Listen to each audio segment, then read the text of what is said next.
All right, everyone, this might be a long one, so I'll try to get this done pretty quickly. Um, so, I definitely think Houston can take parts of Freiburg and Curitiba and implement them, though I think one of the biggest obstacles for Houston would be breaking down the walls that they've created kind of unintentionally by years of having no comprehensive plans for their districts and neighborhoods and subsequently allowing neighborhoods and pseudo governments to dictate the growth and improvements of the city as a whole. Um, this kind of system has actually, made some projects suffer and have sent them into years of long battles where they've pretty much historically have died.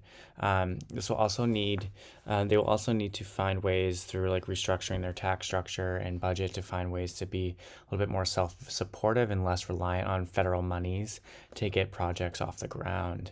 And as the TED Talk about Curitiba stated that the success for them came from planning fast and building it faster, which ultimately Houston just does not have on its side due to all those obstacles I just kind of went over.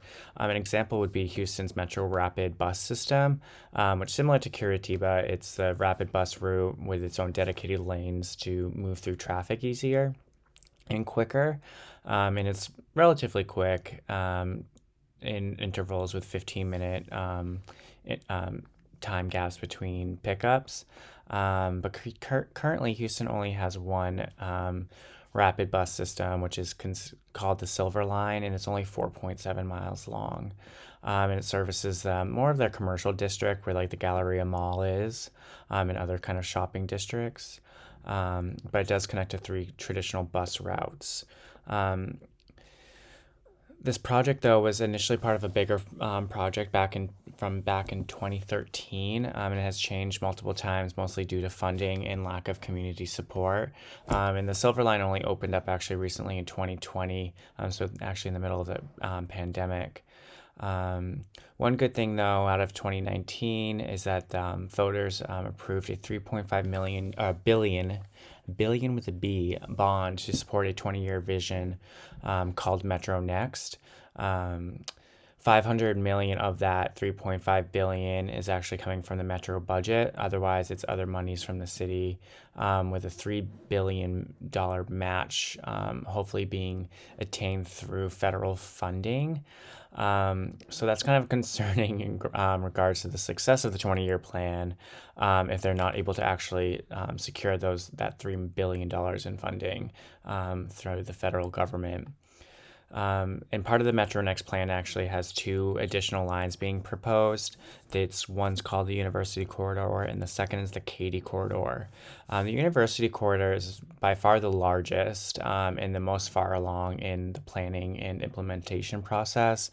And it's a 25-mile route which services the northeast side, reaching out to the University of Houston and connecting to the Silver Line. The plan has been completely conceptualized, but is still currently in the community input and design phase slash engineering phase, with hopes to get construction started in 2025 and would not be open until at least 2028. So that's a little bit concerning in the time frame aspect, but the second project, the Katy Corridor, would be smaller, but $7.6 million, adding on to the Silver Line, which would actually reach it out towards the east, towards downtown Houston. So that could be a really, really important project, connecting the downtown core of Houston to areas more west of the downtown district. But this project is still in very early initial planning stages and does not have construction dates. So time will really honestly only tell what will actually happen with these projects.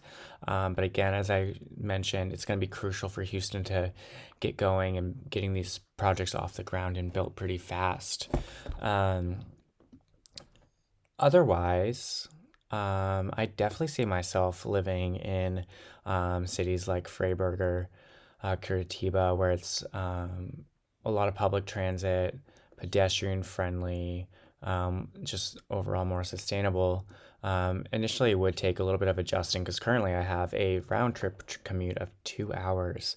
Um, but something I'm looking to kind of get out of, and going to school and getting a degree will be helpful with that. But I actually spent a year living in the city of Boston. And within that year, I actually ditched my brand new car in favor of walking and using the subway and bus systems. And I quite honestly miss the days of being kind of free to roam with no limitations. And I've actually most recently applied to a city in New Hampshire, which just came out with a new workforce housing building that's still being wrapped up, but they're taking applications, and I applied. And basically, that would mean that I would have to work in the city, but at least I would get a lower rent. But within that would also mean that there's no parking guaranteed with this building. So what they've done was limited the amount of parking spaces available, and if you wanted them, it's a lottery system, and it's $100 extra a month. So it's really trying to promote carless units. With it being in a downtown area, it should be pretty feasible. So that's something I'm actually kind of looking for to do, which is really hard to come by, I think, especially in New England and New Hampshire where I live. So I could definitely see it, living in Freiburg or Curitiba, working out for me. I think it'd actually be quite exciting and something kind of new to try. So thanks, guys. It's been a great session, and I'm sure I'll see you guys around. Thanks.